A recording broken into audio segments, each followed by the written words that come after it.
नमस्कार मित्रों, स्वागत है आपका हाइम योग सेंटर के इस YouTube चैनल में। आज हम आपको सिखाएंगे कॉमन योगा प्रोटोकॉल के अंतर्गत बताए गए खड़े होकर किए जाने वाले आसन। तो सबसे पहले हम लोग सीखेंगे ताड़ आसन। ताड़ शब्द का अर्थ है पहाड़ या खजूर का पेड़। इस आसन के अभ्यास से स्थायित्व व शारीरिक दृढ़ता प्राप्त होती है। यह खड़े होकर किए जाने वाले सभी आसनों का आधार है।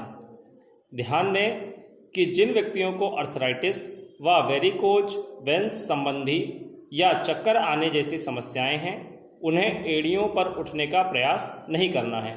तो आइए करते हैं ताड़ आसन। सर्वप्रथम अपने पैरों के बल खड़े हो जाएं, जैसा कि आप वीडियो में देख रहे हैं। अब दोनों पैरों के मध्य में 2 इंच की दूरी करें। सांस अंदर लें, हाथों को सामने की ओर कंधों के स्तर तक उठाएं। दोनों हाथों की उंगलियों को आपस में एक दूसरे में फंसाएं तथा हथेलियों को बाहर की ओर करते हुए श्वास भर के दोनों भुजाओं को सिर से ऊपर उठाएं।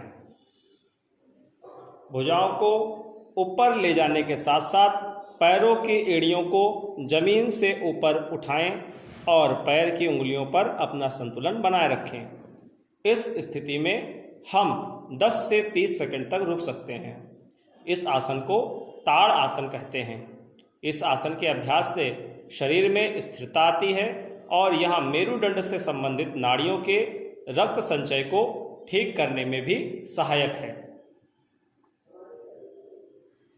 एड़ियों को वापस जमीन पर लाएं। श्वास को छोड़ते हुए हाथ की अंगुलियों को अलग करें। भुजाओं को वापस लाएं। इसके बाद प्रारंभिक स्थिति में वापस आ जाएं। अगला अभ्यास वृक्ष आसन। वृक्ष शब्द का अर्थ है पेड़। इस आसन के अभ्यास की अंतिम अवस्था में शारीरिक स्थिति एक पेड़ के आकार की बनती है, इसलिए इस आसन को यह नाम दिया गया है।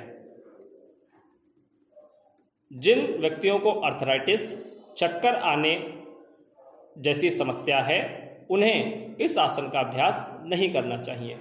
तो आइए करते हैं वृक्ष आसन। सबसे पहले दोनों पैरों के मध्य 2 इंच का अंतर रखते हुए खड़े हो जाएं। आंखों के सामने किसी एक बिंदु पर ध्यान केंद्रित करें। अब श्वास को बाहर छोड़ते हुए अपने दाहिने पैर को पकड़कर उसके पंजे को बाएं पैर की अंदरूनी जांघ पर रखें।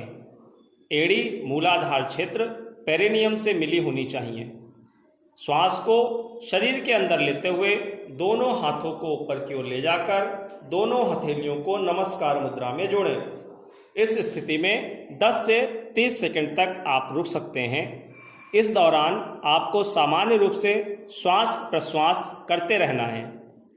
वृक्षासन के अभ्यास से तंत्रिका से संबंधित स्नायुओं के समन्वय और शरीर को संतुलित बनाने, सहनशीलता, जागरूकता एवं एकाग्रता बढ़ाने में सहायता मिलती है। अब श्वास को शरीर के बाहर छोड़ते हुए हाथों को नीचे लाएं। पैर को पूर्व अवस्था में वापस लेकर आएं। शरीर को शिथिल करते हुए आसन का पुनः अभ्यास बाएं पैर से करें।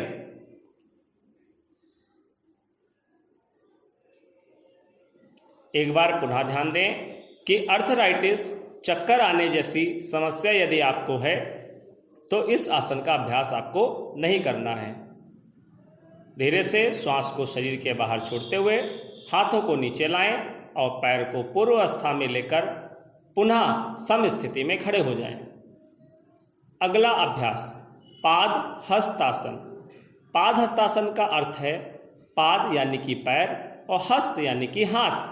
इस आसन के अभ्यास में हथेलियों को पैर की तरफ नीचे ले जाया जाता है। इस आसन के अभ्यास को उत्तानासन भी कहा जाता है। ध्यान दें कि अगर आपको हृदय, डिस्क संबंधी समस्या, उदर शोथ, हर्निया, अल्सर, मायोपिया, चक्कर संबंधी रोग, ग्लूकोमा, सर्वाइकल की समस्या है तो आपको यह अभ्यास नहीं करना है या इससे बचना है।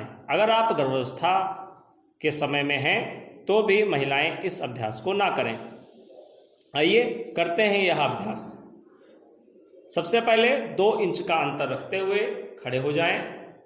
श्वास को धीरे धीरे अंदर खींचते हुए हाथों को ऊपर की ओर ले जाएं। कटी भाग से शरीर को ऊपर की ओर खींचें।